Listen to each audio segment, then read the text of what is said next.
नमस्कार दोस्तों, weekend knowledge electrical में आप सभी का स्वागत है। दोस्तों, राजस्थान टेक्निकल लेवल पर प्री परीक्षा के एग्ज़ाम हो रहे हैं और आज जो 22 मई 2022 को फर्स्ट और सेकंड शिफ्ट में जो नॉन टेक के क्वेश्चन पूछे गए उनका सॉल्यूशन हम इस वीडियो में करने वाले हैं। टेक्निकल के दोनों वीडियो का सॉल्यूशन मैं आपको दे चुका हूँ, उन्हें ज़रूर आप देखिएगा। अभी तक जितने भी 6 पेपर हुए हैं लगातार 3 दिन में, उन सब का निष्कर्ष भी आप ज़रूर देखें। आज इस वीडियो में मैं आपको कुछ मैथमेटिक्स के क्वेश्चन बताने जा रहा हूँ। राजस्थान जीके भी साथ में बात करेंगे। लगभग क्वेश्चन वही आ रहे हैं जो प्रीवियस पेपर्स में आए थे। सो आप नॉन टेक की तैयारी कीजिए। टेक्निकल तो आप सबका अच्छे से कवर है ही। तो आइए ज़रा हम इस पर बात करते हैं कि जो 22 मई को पेपर हुआ है उसमें क्या क्या सवाल पूछे गए। ठीक रहा पेपर, नॉन टेक भी इसमें लगभग ठीक ही था, ज़्यादा हार्ड तो नहीं कह सकते। मतलब जिस बच्चे की थोड़ी अच्छी तैयारी थी ना, वो शायद इसमें बहुत अच्छा कर गया होगा। चलिए आगे बढ़ने से पहले रिक्वेस्ट कर लूँगा कि प्लीज़ चैनल सब्सक्राइब कीजिए और वीडियो को लाइक ज़रूर करना यार। और इस वीडियो के डिस्क्रिप्शन में लिंक दिया हुआ है, हमारा ऐप डाउनलोड ज़रूर कीजिएगा। दोस्तों, मैं बात कर रहा हूँ नॉन टेक्निकल के जो क्वेश्चन आए थे ना, वो जो 22 मई 2022 को एग्ज़ाम हुआ था और इसमें भी मैथमेटिक्स के क्या क्या क्वेश्चन पूछे गए वो भी साथ में चर्चा कर लेंगे। देखो, मैथमेटिक्स में सबसे ज़्यादा जो क्वेश्चन आ रहे हैं ना, वो 3 से 4 टॉपिक के बीच में आ रहे हैं। एक आ रहा है LCM HCM वाला, यानी लघुत्तम समापवर्त्य और महत्तम समापवर्त्य जो निकालते हैं। औसत में से क्वेश्चन आ रहे हैं, प्रतिशत में से क्वेश्चन आ रहे हैं और अनुपात समानुपात वाला एक उस तरह का क्वेश्चन आ रहा है। देखिए, 2-3 क्वेश्चन है जो मुझे मिले थे, मैं आपको करवा देता हूँ। देखो, एक क्वेश्चन पूछा कि 3 व्यक्ति हैं और उनकी औसत आयु जो है ना, वो 20 वर्ष है। ठीक है, मतलब तीनों में से प्रत्येक की औसत आयु 20 वर्ष है। उनकी आयु का जो अनुपात है ना, वो है 4, 3 और 5। 4:3:5। सवाल पूछा कि सबसे छोटा जो है ना, उसकी आयु ज्ञात करो कितनी है। देखो, सबसे छोटा कौन होगा? जिसका अनुपात 3 है। सीधी सी बात है। ठीक है, मानना कि उस सबसे छोटे वाले की आयु जो है ना, वो x है। तो वो क्या कह रहा है कि इन सब का अगर आप औसत निकालते हैं, औसत याद है ना कैसे निकलता है कि जितनी संख्याएं होती है उनका योग करके नंबर ऑफ जो है उसका भाग दे दो। जैसे अपने पास यहाँ 3 है तो तीनों को जोड़ करके 3 का भाग दो, तो उत्तर कितना आना चाहिए? 20। तीनों को जोड़ लो, उत्तर कितना आना चाहिए? 20। अब इसको जब आप क्रॉस मैच करते हैं ना, तो देखो ये आ रहा है आपका 12x/3 = 20। तो इस तरह से जब आप x का मान ज्ञात करेंगे ना, तो वो आ रहा है 5। बस, तो फिर सबसे छोटे वाले का निकालना है तो 3x है ना, 3 × 5 कर दो, 15 वर्ष सबसे छोटे वाले की एज है। ठीक है, इसकी निकालनी है तो 20 वर्ष हो जाएगी, इसकी निकालनी है तो 25 वर्ष हो जाएगी। सबको जोड़ करके देखो 20 वर्ष ही आ रहे हैं। तो इस तरह का एक क्वेश्चन वहाँ पर पूछा गया है और लगभग पेपरों में रिपीट हुआ है। ये कल शाम को भी इसी तरह के क्वेश्चन पूछे गए थे। मतलब जो 21 मई की इवनिंग शिफ्ट जो थी उसमें भी इसी तरह के क्वेश्चन थे। एक अगला सवाल और देखो, 3 व्यक्ति है, सेम ही क्वेश्चन हो गया एक तरह से, और वो किसी चीज़ में हिस्सेदारी रखते हैं जिसमें इनका अनुपात जो है वो 13, 11 और 10 है। अनुपात कितना है? 13, 11 और 10 है। वो ये कह रहे हैं कि जिसका हिस्सा 11 है ना, उस 11वें को उस साझेदारी में से 2750 रुपये मिलते हैं। तो तीनों को बताइए कुल कितने रुपए मिलेंगे। मतलब कुल मिलाकर के टोटल पूछा है। देखो, इसका एक तरीका हो सकता है कि तीनों का टोटल योग कर लो। ये कितना आएगा? लगभग 34 आ रहा है ना, 34 आ रहा है। कोई राशि ऐसी है जिसके 34 हिस्से करने हैं, फिर 13 हिस्से इसको देने, 11 इसको देने, 10 इसको देने। तो वो कह रहा है कि जब इसको 11 हिस्सा दिया तो 2750 रुपये मिले, तो निकाल दो। कैसे निकलेगा? 11वां हिस्सा निकालना है 34 का, माना कि वो राशि x है, तो उत्तर कितना आना चाहिए? 2750 रुपये। जब आप x ज्ञात करेंगे ना तो 2750 इंटू 34/11 आएगा। उत्तर हल करोगे तो माय डियर 8500 रुपये आ रहे हैं। ठीक है, तो तीनों को कुल मिलाकर के 8500 रुपये मिलेंगे। ये था सिंपल सा आंसर। उसके बाद देखो संख्या दी एक 45, 63 और 15, इनका एलसीएम पूछा था, तो ये तो 315 आ रहा है माय डियर। इसके तो आपके अपने अपने तरीके होते हैं, मुझे लगता है कि ये तो आप कर ही लोगे, है ना। इसमें तो ना भी हो तो 5 ऑप्शन दिए हुए होंगे, कर लेना, पाँचों को कैलकुलेट करके मिलान कर लो, थोड़ा टाइम ज़्यादा लगेगा और क्या है। और टाइम की तो बचत हो ही जा रही है, आजकल पेपर इस तरह का आ रहा है। ठीक है, अब देखो जो राजस्थान जीके में से आया, रायसेन का पूरा नाम पूछा।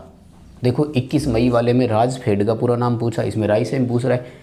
इसका मतलब इस तरह के जो इंस्टीट्यूट है ना, उनमें से एक क्वेश्चन आपसे ज़रूर पूछा जा रहा है, तो आप पढ़ लीजिए उसको। इसका पूरा नाम है Rajasthan institute of cooperative education and management.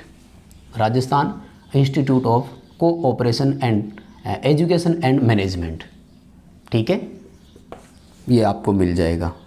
Shergarh अभ्यारण्य कहाँ है माय डियर? शेरगढ़ अभ्यारण्य जो है ना, ये बारा जिले में है। ठीक है दोस्तों, नॉन टेक के जितने भी क्वेश्चन हैं उन सब का आंसर आप प्लीज़ क्रॉस मैच ज़रूर करवाइए। हमारा उद्देश्य केवल आप तक क्वेश्चन पहुंचाना है ताकि आपको मैक्सिमम क्वेश्चन मिल सके। गुरु शिखर चोटी कहाँ है ये पूछा है, तो गुरु शिखर चोटी सिरोही ज़िले में है राजस्थान में। और ध्यान रखना आपसे इसकी ऊंचाई भी पूछी जा सकती है ना, तो मुझे कमेंट करके ज़रूर बता देना। सबसे ऊंची चोटी यही बता रहे हैं, 1797 मीटर के आसपास है शायद। सॉरी अगर पूरा आंकड़ा नहीं पता है तो आप कमेंट करके मुझे बताइए इसका आंकड़ा है कितना। उसके बाद में देखो सवाल पूछा कि जगत सिंह जो है ना, उसका शासन कितने वर्षों तक रहा। अब भाई बच्चे ने सवाल अधूरा लिखा है, जगत सिंह प्रथम है कि द्वितीय है। आप थोड़ा नेट पर सर्च कर लेना। जगत सिंह फर्स्ट अगर है तो 24 वर्षों तक था, जगत सिंह सेकंड है तो 16 वर्षों तक था। मेवाड़ इतिहास में थे ये। ठीक है, मैंने जितना सर्च किया है, मुझे जितना मिला है, सो प्लीज़ आप इसे ज़रूर मैच करवा लीजिए। ठीक, क्वेश्चन का पूरा ध्यान रखा करो। जगत सिंह प्रथम, द्वितीय, तृतीय तक भी गए हुए हैं। कुछ राजा तो ऐसे हैं जिनके नाम के आगे तृतीय तक लगा हुआ है।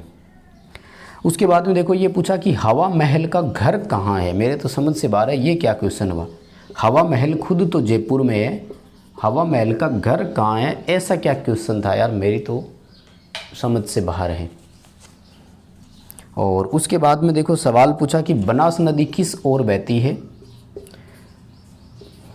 थोड़ा सा सर्च कर लेना आप, बाकी जहाँ तक मुझे इसका आंसर मिला है वो है पूर्वोत्तर राजस्थान।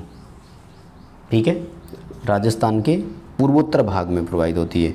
गोदावरी, कृष्णा और महानदी किस में गिरती है ये पूछा है।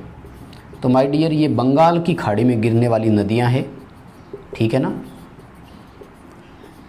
बंगाल की खाड़ी में गिरने वाली नदियां हैं गोदावरी, कृष्णा और महानदी।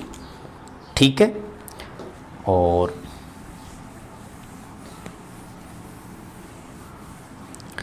जो आगे और क्वेश्चन पूछा गया ना, देखो वो करें धर्मयुद्ध किन के बीच में हुआ था। तो धर्म युद्ध तो ये बाबर और जो राणा सांगा के बीच हुआ था ना, वो ही है। खानवा का युद्ध है, बड़ा प्रसिद्ध है ना। कब हुआ था? 15 मार्च, मैं लिख करके लाया हूँ, सॉरी आपको मैं बता दूँ, 15 मार्च 1527 में हुआ था, है ना। सॉरी 17 मार्च 1527 को बाबर और राणा सांगा के बीच हुआ था। और इसे बाबर ने जिहाद युद्ध की कैटेगरी दी थी। जिहाद बोलें तो धर्म युद्ध ही होता है। और गोगा जी का संबंध किस पशु से है ना। गोगा जी संबंध पशु, तो गोगा जी तो गाय के ही होंगे, है ना। वैसे तो सर्प है, पर सर्प पशु में थोड़ी आता है। गोगा जी गाय या सर्प में से देखना कौन सा था, मैं श्योर नहीं हूँ। गोगा मेड़ी हनुमानगढ़ में इनका मेला भरता है, और ददरेवा चूरू में भी इनकी वो एक धुर मेड़ी रेक्सिस मेड़ी के नाम से है शायद पूरा। तो सो प्लीज़ आप इसे क्रॉस मैच ज़रूर करवा लें, है ना। बस इतना ही है। और एक ये पूछा कि नीना देवी कौन थी। देखो नीना देवी कौन थी ये तो नहीं दिया हुआ, लेकिन मैंने नेट पर सर्च किया तो मुझे नीना सिंह जो है ना वो ज़रूर मिले हैं। ठीक है, ये आईपीएस अधिकारी है जो अगस्त 2021 में राजस्थान पुलिस के महानिदेशक बने थे। ये 2 अगस्त 2021 को पुलिस के डायरेक्टर जनरल बनाया गया, बता रहे हैं इनको, राजस्थान में। तो इसके बारे में आप थोड़ा क्रॉस मैच और करवा लेना। चलो अब सेकंड शिफ्ट वाले क्वेश्चनों पर बात कर लेते हैं। माय डियर, सेकंड शिफ्ट में भी क्वेश्चन उसी तरह से रिपीट हो रहे हैं। मैं आपको बताऊं तो वही झालावाड़ का शासक रिपीट हो रहा है। कभी पूछा झालावाड़ का पहला कौन था, कभी पूछा 5वां कौन था, कभी पूछा 8वां कौन था। तो भाई झालावाड़ के तो 10 एक शासक रट जाओ, पक्का उसी में से आएगा। वन्य जीव अभ्यारण्यों में से आ रहा है, किले उसमें से आ रहा है। यानी अगर मैं राजस्थान जीके की बात करूं, इतिहास, भूगोल, इनमें से सबसे ज़्यादा आ रहा है। भूगोल में क्या पूछा जा रहा है, मतलब जियोग्राफी में अभ्यारण्य वगैरह का सबसे ज़्यादा आ रहा है, और नदियों से संबंधित भी आ रहा है। ठीक है, तो आओ अब ज़रा अपन एक एक करके सेकंड शिफ्ट के क्वेश्चनों को ले लेते हैं। ठीक है, सेकंड शिफ्ट में देखो सबसे पहला जो है ना वो है तालाबशाही का, कि तालाबशाही कहाँ स्थित है। ठीक है, और इसको कुछ जगह पर तालाब ए शाही भी लिखा हुआ है और तालाबशाही शॉर्ट में भी लिखते हैं। दोस्तों तालाबशाही धौलपुर में है। ठीक है, बाकी माय डियर रिक्वेस्ट करूँगा एक बार आंसर सभी के सभी आप क्रॉस मैच करवाइए, क्योंकि मैं जीके के लिए आपको ये नहीं दावे से कह रहा हूँ कि यही है, लेकिन कन्फर्म है। इस तरह की चीज़ें मैंने भी पढ़ रखी है, कला संस्कृति इतिहास, और ये भूगोल वाले जो है ना, कला संस्कृति भूगोल वाले, ये थोड़े थोड़े मुझे इंटरेस्टिंग लगते हैं, तो मैं कभी इनको पढ़ता रहता हूँ। फुलवारी की नाल अभ्यारण्य पूछा है, और ये तो कन्फर्म है। फुलवारी नाल अभ्यारण्य जो है ना ये उदयपुर में है, और ये तो मैंने भी उसमें दिया था जो टेस्ट लिए थे।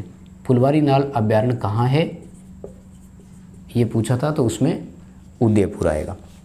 अच्छा, इसके सारे क्वेश्चन नहीं करवा पाएंगे तो बाकी नॉन टेक जितना भी है ना वो आपको मैं टेलीग्राम पर ही दूंगा। टेलीग्राम का डिस्क्रिप्शन में लिंक है, उस पर सेंड कर दूंगा। हमारा ऐप भी डाउनलोड कीजिए, चैनल सब्सक्राइब ज़रूर कर लेना यार। अगर आप हमारे साथ अभी कनेक्ट हुए हैं तो ज़रूर आप चैनल से थोड़े जुड़िए। रूपारेल नदी जो है ना, अब देखो आधे बच्चों को तो यही नहीं पता होता कि रूपारेल नदी है कहाँ, तो इतना ही पूछ लेते यार कि राजस्थान में कहाँ बहती है। सवाल तो ये पूछा कि रूपारेल नदी किस नदी की ओर बहती है, बड़ा ई आएगा, सॉरी, किस नदी की ओर बहती है। माय डियर बताते हैं कि ये राजस्थान में अलवर भरतपुर से होती हुई जाती है, यूपी में प्रवेश करती है, आगरा और मथुरा तक जाती है, और यमुना नदी में शामिल हो जाती है। अब उत्तर क्या था आप समझ लेना, मैं थोड़ा सा आपको बता देता हूँ। अलवर भरतपुर से स्टार्ट होती है, यूपी में आगरा और मथुरा तक जाती है ये, और यमुना नदी में मिलती है। तो क्या ऑप्शन था, यमुना नदी की ओर प्रवाहित होती है, ऐसा होगा ऑप्शन, और क्या है। फोर्थ क्वेश्चन देखो, झालावाड़ का 8वां शासक कौन था। माय डियर आंसर नहीं मिला है, प्लीज़ आप मिलान कर लेना। ठीक है, किसी से 5वां पूछ रहा है, किसी से दूसरा पूछ रहा है, ये झालावाड़ से पता नहीं उनका क्या लेना देना है। केसर बाग देखो, तो केसर बाग एक अभ्यारण्य ही है, और ये भी धौलपुर में ही है। ठीक है, वन विहार, केसर बाग और एक और है शायद, ये तीनों धौलपुर में ही है अभ्यारण्य। इनके सबसे ज़्यादा क्वेश्चन पूछते हैं वो। ठीक है, तो केसर बाग अभ्यारण्य कहाँ है, ये भी धौलपुर में ही करना है आपको। मेघालय का नृत्य पूछा था भाई। ठीक है, तो आप इसे थोड़ा क्रॉस मैच कर लेना, नेट पे सर्च ज़रूर करना। मैंने इसका ढूंढा है तो मुझे आंसर मिला है लाहो, बाकी इसमें मैं श्योर नहीं हूँ, आई एम सॉरी। आप प्लीज़ उत्तर का मिलान करें यार। मेरा उद्देश्य है केवल आप तक क्वेश्चंस पहुँचाना, ताकि आपको थोड़ा सा मिल सके। NH 15 जो राजस्थान में है, राजस्थान में क्या विशेषता है ये पूछा इसका। नेशनल हाईवे जो है ना, तो राजस्थान में जहाँ तक मेरा मानना है सबसे लंबा राजमार्ग जो है ना ये NH 15 है, तो ये इसकी विशेषता है। ठीक है, सबसे चौड़ा भी है एक NH8 है, उसमें से होगा शायद, तो सॉरी आंसर इसी तरह के दिए हुए थे, सबसे लंबा सबसे चौड़ा। तो NH15 की क्या विशेषता है आप देख लेना, लंबा या चौड़ा में से एक आएगा शायद, ठीक है। लेकिन इतना कन्फर्म है कि NH15 की विशेषता पूछी थी। उसके बाद में देखो कीर्ति स्तंभ कहाँ है, तो कीर्ति स्तंभ तो चित्तौड़गढ़ में है, सबको पता ही है ना, ये तो याद हर एक बच्चे ने कर रखा है, मुझे उम्मीद है इसकी तो, ठीक है। राजस्थान में कीर्ति स्तंभ कहाँ है, चित्तौड़गढ़ में है। अच्छा फिर भी है ना, क्वेश्चन को क्रॉस मैच करवा जाना। और एक बात बताऊँ, इनसे जुड़े हुए क्वेश्चन ही पढ़ना। अब जैसे देखो किलों से संबंधित एक सवाल दुर्ग से रिलेटेड आ ही रहा है बार बार, अभ्यारण्यों से रिलेटेड आ रहा है, नदियों से रिलेटेड आ रहा है, तो इन चीज़ों को तो रट लो यार। 26 तारीख वालों के पास तो बहुत मौका पड़ा है अभी, ठीक है। देखो ज़रा 9वां क्वेश्चन, 9वां क्वेश्चन सॉरी हो गया था, कीर्ति स्तंभ 9वां क्वेश्चन नहीं था क्या, ओके। पशु चिकित्सा एवं विज्ञान केंद्र कहाँ है, अब ये थोड़ा सा डाउटफुल लग रहा है मेरे हिसाब से। यूनिवर्सिटी पूछी है विश्वविद्यालयपुर, तो ये बीकानेर में है, ठीक है ना। पशु चिकित्सा एवं विज्ञान, पशु विज्ञान केंद्र जो है, तो इसका विश्वविद्यालय यूनिवर्सिटी पूछी होगी, क्योंकि केंद्र तो बहुत सारी जगह है शायद पशुओं की चिकित्सा से रिलेटेड। तो ये बीकानेर में, यूनिवर्सिटी इनकी बीकानेर में है, ठीक है। और कपड़ों की नगरी, तो कपड़ों की नगरी शॉर्ट में अपन वस्त्र नगरी बोलते हैं, और मेरे हिसाब से वस्त्र नगरी भीलवाड़ा है, मुझे याद ही है, थोड़ा सा आप चेक ज़रूर कर लेना, ठीक है। नॉन टेक के आंसर जितने भी है प्लीज़ उन्हें आप क्रॉस मैच करिए, ठीक है। उसके बाद में देखो, अच्छा एक है ना दोस्तों, डैम से रिलेटेड बांध का भी क्वेश्चन पक्का आ रहा है। टोरडी सागर बांध कहाँ स्थित है, तो टोरडी सागर बांध जो है ना भरतपुर में है, ठीक है। तो बस दोस्तों ये 10-12 क्वेश्चन नॉन टेक वाले जो है सेकंड शिफ्ट में आए थे। बाकी और जितने भी क्वेश्चन आए हैं तो वो मैं टेलीग्राम पर ही सेंड करूँगा। वीडियो लाइक कर देना, चैनल सब्सक्राइब कर लो, ऐप डाउनलोड कर लो और टेलीग्राम को ज्वाइन कर लो। वहाँ पर जितने भी ये सारे क्वेश्चन है मैं सेंड कर दूँगा। हर दिन इसी तरह अपडेट आपको पहुँचाते रहेंगे। सपोर्ट बनाइए रखिए, वीडियो शेयर किया करें। बहुत धन्यवाद।